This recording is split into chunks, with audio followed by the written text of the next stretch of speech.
But अगर naturally एक body grow कर रही है और हम उसको प्यूबर्टी ब्लॉकर्स दे रहे हैं तो इसके कोई साइड इफ़ेक्ट्स नहीं होते?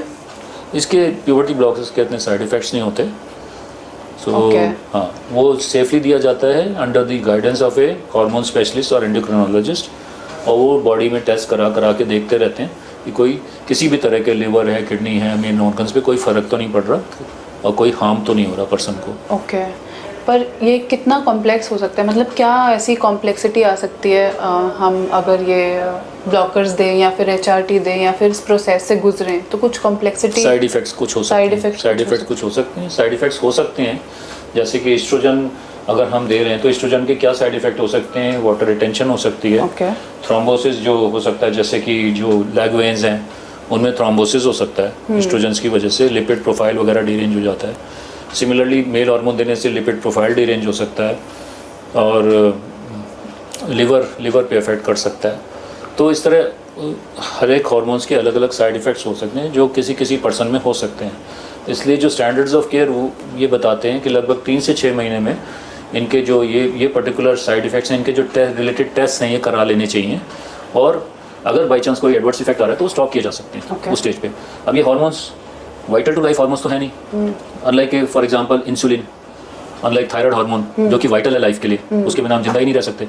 सो ये हार्मोन किसी भी स्टेज पे बंद किए जा सकते हैं, 1-2 दिन के लिए नहीं, महीनों सालों के लिए बंद कर सकते हैं अगर ऐसा एक चीज़ है कि बॉडी पे इफेक्ट आ रहा है तो दोबारा से जो उनका अगर मेल्स ये हार्मोन्स ले रहे थे फीमेल फेमिनिटी के लिए, तो वो दोबारा अगर 1 साल के लिए रोक रहे हैं तो दोबारा उनके मेल हार्मोन्स ग्रो होना शुरू हो जाएंगे? नहीं, वो कहीं जो इनके जो इफेक्ट्स हैं, जो डिज़ायरेबल इफेक्ट्स हैं, वो परमानेंट होते हैं। ओके, उनमें फ़र्क नहीं पड़ता। जैसे कि आप मेल हार्मोन ले रहे हो, वॉइस आपकी भारी हो गई है तो वो वापस फेमिनिन नहीं हो जाएगी हार्मोन बंद करने से, वो वही रहेगी। ओके, तो क्या एज क्राइटेरिया है ये प्रोसीजर से को स्टार्ट करने का? कोई एज क्राइटेरिया है कि इस साल के बाद ही स्टार्ट करनी चाहिए? बिल्कुल। इस साल से पहले ही खत्म हो जानी चाहिए? According to Indian legal system और जो 2012 का विधान गुरुआ जजमेंट था उसके हिसाब से 18 साल की उम्र से पहले नहीं देनी चाहिए, और यही 2019 का एक जजमेंट था Arun Kumar and Sreeja versus inspector general of registration, I think वो केस था, जो उसमें भी ये बताया गया है कि even differences in sexual development वाले जो पेशेंट्स हैं उनमें भी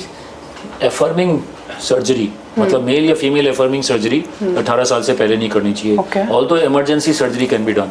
जैसे कई DSD पेशेंट्स ऐसे होते हैं कि यूरिन का रास्ता ही ब्लॉक्ड है, मोशन का रास्ता ही ब्लॉक्ड है, तो उनको तो निकालना पड़ेगा ना, आपको वो तो रास्ता बनाना पड़ेगा, वो ज़िंदगी नहीं आगे जी सकता है, तो वो करनी ज़रूरी है। But affirmative surgery, definitive surgery determine करने के लिए जब बच्चा 18 साल का होगा, खुद कंसेंट देगा कि जी मैं इस रोल में रहना चाहता हूँ, मेरी अंदर की आवाज़ ये बता रही है, तभी आप कर सकते हो।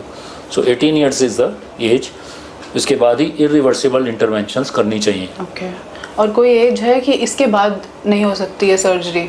ऐसी नहीं है, क्योंकि वर्ल्ड वाइड हमने देखा है कि इवन 70-75 साल की एज पे भी लोगों ने एफर्मेटिव सर्जरीज कराई हैं। एक बहुत ही फेमस एग्जांपल अगर आपको दूं तो विलियम ब्रूस जेनर जो था वो फेमस डिकैथलीट था, Olympic world gold medal winning athlete था। और आपने सुना भी होगा कदार्शियन सिस्टर्स का father William Bruce Jenner, Kardashian and Jenner sisters का father, he underwent 3 marriages and had 6 children, and at the age of 65 to 66 decided that he wants to undergo transition to a female and converted to Caitlyn Jenner. Okay.